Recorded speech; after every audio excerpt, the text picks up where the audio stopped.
Job education চেনেললৈ আপোনালোকক স্বাগতম জনাইছোঁ।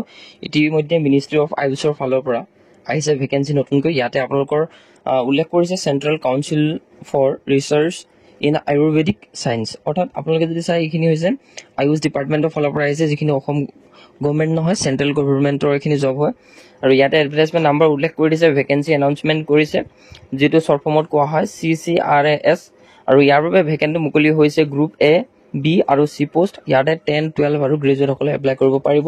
প্ৰত্যেক এডুকেশ্যন কোৱালিফিকেশ্যনৰ কাৰণে প্ৰত্যেকৰে বেলেগ বেলেগ ভেকেঞ্চি ইয়াতে উল্লেখ কৰিছে। চ' ফাইনেলি ইয়াতে যদি চাই আপোনালোকৰ এপ্লাই ডেট কেতিয়া, এইটো বহুতে সোধে কাৰণ ভিডিঅ'টো সম্পূৰ্ণকৈ নাচায়। চ' সেইকাৰণে মই আগতীয়াকৈ এইখিনি কথা মেনশ্যন কৰি দিছোঁ। 1 আগষ্ট 2025 পৰা ইয়াত এপ্লাই হ'ব অনলাইন এপ্লিকেশ্যন, আৰু 31 আগষ্ট 2025 এইখিনি লাষ্ট ডেট হ'ব। আৰু ইয়াৰ বাবে ফুল নটিফিকেশ্যন আমাৰ হোৱাটছএপ গ্ৰুপ অথবা টেলিগ্ৰাম চেনেল নাইবা ইনষ্টা সকলোতে আপোনালোকে উপলব্ধ হ'ব যদি আপোনালোকে DM কৰে। আৰু লগতে গ্ৰুপতো আপোনালোকে পাই যাব। ইয়াতে আপোনালোকে উল্লেখ কৰি দিছে ভেকেণ্ট কি কি মুকলি হৈছে, আমি সকলোখিনি চাম। ইয়াৰ বাবে শেষলৈকে চাব কি কি ভেকেণ্ট, কিমান ল'ৰা ছোৱালী এপ্লাই কৰিব পাৰিব, এই বিষয়লৈ আপোনালোকক অৱগত কৰোৱা হ'ব এই ভিডিঅ'টোতে। চ' ইয়াতে যদি চাই আপোনালোকৰ যিটো একেবাৰে শেষৰ পৰা যাম, কাৰণ ইয়াতে কোৱালিফিকেশ্যন যিখিনি আপোনালোকৰ কম বিচাৰে সেইখিনিতে আমি প্ৰথম আলোচনা কৰাটো ভাল হ'ব। ইয়াত ড্ৰাইভাৰ পোষ্টো আছে। বহুতে মোক সুধিছিলে মেডিকেল বিভাগত কিবা ড্ৰাইভাৰ পোষ্ট আছে নেকি বা পিয়নৰ চাকৰি আছে নেকি জনাবলৈ। চ' এই ভিডিঅ'টোৱে আপোনালোকে সকলোখিনি কথা জানিব পাৰিব। এতিয়া আমি যদি শেষৰ পৰা চাওঁ, ইয়াতে আছে মাল্টি টাস্কিং ষ্টাফ, অৰ্থাৎ গ্ৰেড 4 ভেকেঞ্চি বুলি ক'ব লাগিব এইখিনি। গ্ৰুপ C ভেকেণ্ট, ইয়াতে আপোনালোকৰ পে মেট্ৰিক্স লেভেল 1, আৰু ইয়াতে আপোনালোকৰ 72টা পোষ্ট আছে আৰু বিভিন্ন ধৰণৰ পোষ্ট আছে, ইয়াতে আলোচনা কৰিম আমি। আৰু MTSৰ কাৰণে 72টা পোষ্ট আছে। ইয়াতে কম্বাইন ৰিজাৰ্ভেশ্যন ফৰ 179 MTS, আৰু পোষ্ট ইয়াতে কেটেগৰী ৱাইজ ভাগ কৰিছে। 20 SC কাৰণে, 12 ST কাৰণে আৰু 48 OBC কাৰণে। আৰু ইয়াতে বেকলগছ কিছুমান ভেকেঞ্চিও আছে, সেইখিনিও উল্লেখ কৰি দিছে।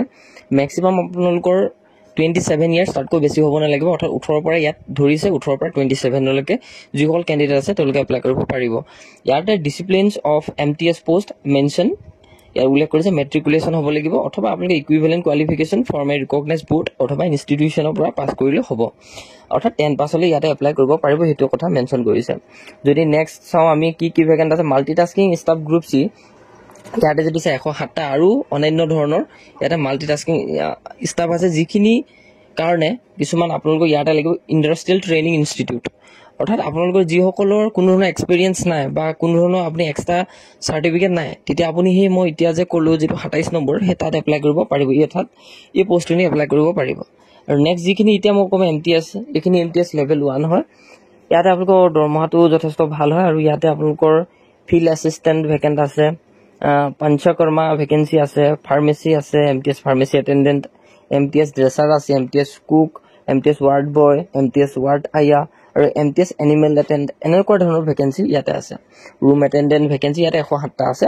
আৰু নেক্সটটোত আছে কিমান 72টা, কাৰণ 107টাটো কম্পিটিশ্যনটো কাৰণ ইয়াতে কমিব, কাৰণ ইয়াতে ট্ৰেইনিং ইনষ্টিটিউট পাছ কৰাৰ চাৰ্টিফিকেটৰ বহুত কম ল'ৰা ছোৱালী আছে। চ' ইয়াতে যিসকলৰ আছে তেওঁলোকে এপ্লাই কৰিব পাৰিব, অথবা আপোনালোকৰ ইয়াতে যদি বিচাৰে যে মেট্ৰিকুলেশ্যন আছে আপোনালোকৰ ইকুইভেলেণ্ট, আৰু লগতে যদি আপোনালোকে এবছৰীয়া এক্সপিৰিয়েঞ্চ আছে গভৰ্ণমেণ্ট ৰিকগনাইজ ৰেপুটেড ইনষ্টিটিউশ্যনৰ পৰা, দেন ইয়াতো আপোনালোকে ডিচিপ্লিন পাব MTSৰ, এইটো কথা উল্লেখ কৰি দিছে।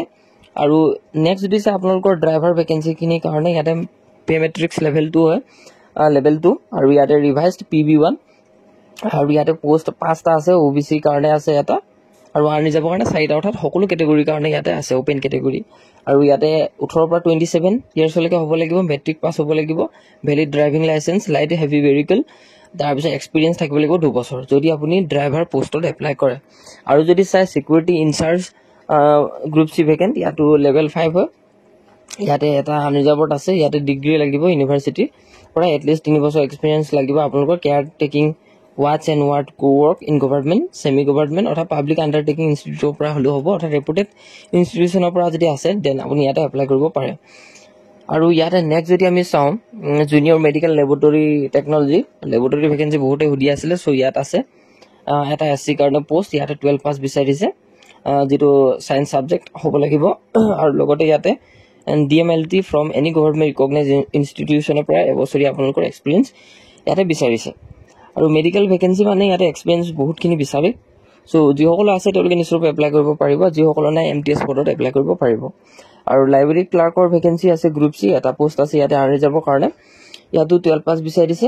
আৰু লগতে লাইব্ৰেৰী সায়েন্সৰ সাৰ্টিফিকেট থাকিব লাগিব ৱৰ্ক এক্সপেৰিয়েন্স এবছৰীয়া থাকিব লাগিব হস্পিটেল লেবৰেটৰী ইনষ্টিটিউচনৰ পৰা আৰু অফছেট মেচিন অপাৰেটৰৰ কাৰণে ইয়াত ভেকেন্সি আছে দেখিছে আপোনালোকে ইয়াত মেট্ৰিক পাছ বিচাৰিছে ফাৰ্মাচিষ্টৰ কাৰণে আছে গ্ৰুপ সি গ্ৰেড 1 হয় এইখিনি আৰু ইয়াতে আপোনালোকৰ ভেকেন্ট কেইবাটাও আছে এসসি কাৰণে এটা এসটি কাৰণে এটা বেকলগ ওবিসি কাৰণে 3টা ইডব্লিউএছৰ কাৰণে এটা আৰু ৰিজাৰ্ভৰ কাৰণে 5টা আৰু ডিপ্লোমা থাকিব লাগিব ফাৰ্মাচিত অথবা ডি ফাৰ্ম থাকিব লাগিব আয়ুৰ্বেদিকত আৰু ইয়াতে ৰিকগনাইজ ইউনিভাৰ্চিটিৰ পৰা হলে হ'ব 2 বছৰৰ এক্সপেৰিয়েন্স ইয়াতে বিচাৰিছে আৰু বি ফাৰ্ম থকা হলে নিশ্চয়কৈ ইয়াতে এপ্লাই কৰিব পাৰিব লোৱাৰ ডিভিজন ক্লাৰ্ক ইয়াতে গ্ৰুপ সি পোষ্ট আছে 37 টা আছে টোটাল ইয়াতে 18 পৰা 27 ইয়াৰ্ছৰ সকলে এপ্লাই কৰিব পাৰিব 12 পাছ বিচাৰিছে ইয়াতো আৰু ইয়াতে স্কিল টেষ্ট হ'ব আপোনালোকৰ ইংলিশ টাইপিং হ'ব 30 WPM ৱৰ্ড পাৰ মিনিট আৰু হিন্দী টাইপিং হ'ব টাইম এলাউ কৰিব আপোনালোকৰ 10 মিনিটছ আৰু ইয়াতে উল্লেখ কৰি দিছে ডিপ্ৰেছন কিমান হয় পাৰ আৱাৰ উল্লেখ কৰি দিছে আৰু এডুকেশ্যন কোৱালিফিকেশ্যন নেক্সট পোষ্টৰ কাৰণে ষ্টেনো গ্ৰেড 2 কাৰণে ইয়াতে উল্লেখ কৰি দিছে মেট্ৰিক পাছ হলে হ'ব ইয়াতে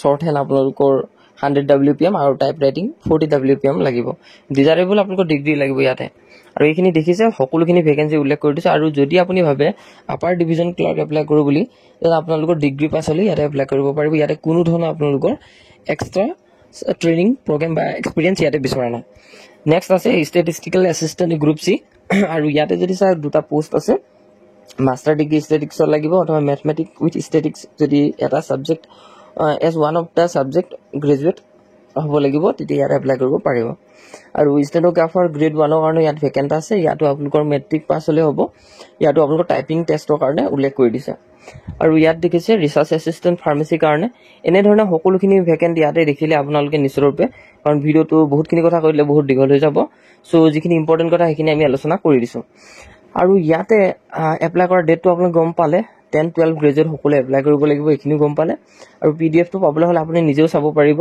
আমাৰ টেলিগ্ৰাম চেনেলত জয়েন হ'ব বা ইনষ্টা আইডিত আপোনালোকে ফলো কৰিলে পাই যাব ইয়াৰ বাবে ভেকেন্ট লিষ্টখিনি উল্লেখ কৰি দিছে টোটাল আপোনালোকৰ আৰু এক্সামত কি আহিব আপোনালোকৰ কম্পিউটাৰ টেষ্ট যিখিনি ভেকেন্সি হ'ব এইখিনি এক্সাম পাস কৰাৰ পাছতে হ'ব নেক্সট আপোনালোকৰ অনলাইন টেষ্ট হ'ব অনলাইন মানে আপোনালোকৰ ডিজিটেল জোন যিবিলাক আছে ডিব্ৰুগড় গুৱাহাটী য'ত আছে তাতে আপোনালোকে গৈ এক্সামটো দিব লাগিব তাৰ পিছত যদি পাস কৰে তেতিয়া যিখিনি টাইপিং টেষ্ট WPM বিচাৰিছে সেইখিনি আপোনালোকৰ টাইপিং টেষ্ট হ'ব ইয়াতে উল্লেখ কৰি দিছে সকলোখিনি কথা কাৰণ ইমানে ইম্পৰ্টেন্ট আছিলে ইয়াৰ বাবে সকলোখিনি আপোনালোকে আমাৰ চেনেলত গম পাই থাকিব সাবস্ক্ৰাইব কৰি ৰাখক কিমান এক্সামত আহিব এইখিনি ইয়াতে উল্লেখ কৰি দিছে স্টাফ নাৰ্ছৰ কাৰণে কি আহিব এইখিনি উল্লেখ কৰি দিছে সিলেবাসখিনি আপোনালোকে স্ক্ৰিনশ্বট লৈ ল'ব এটা মই আপোনালোকক দেখুৱাই দিছো সো ভিডিওটো ইমানে আছিলে ইনফৰমেশন বেছি দীঘল কৰিব বিচৰা নাই ইমানতে সমাপ্ত কৰিছো আৰু এপ্লাই লিংক কেতিয়া এক্টিভেট হ'ব মই ক'লোৱে আপোনালোকক আৰু আমাৰ টেলিগ্ৰাম চেনেল সকলোতে জয়েন হৈ যাব সকলোখিনি কথা আপোনালোকে গম পাই থাকিব পাৰিব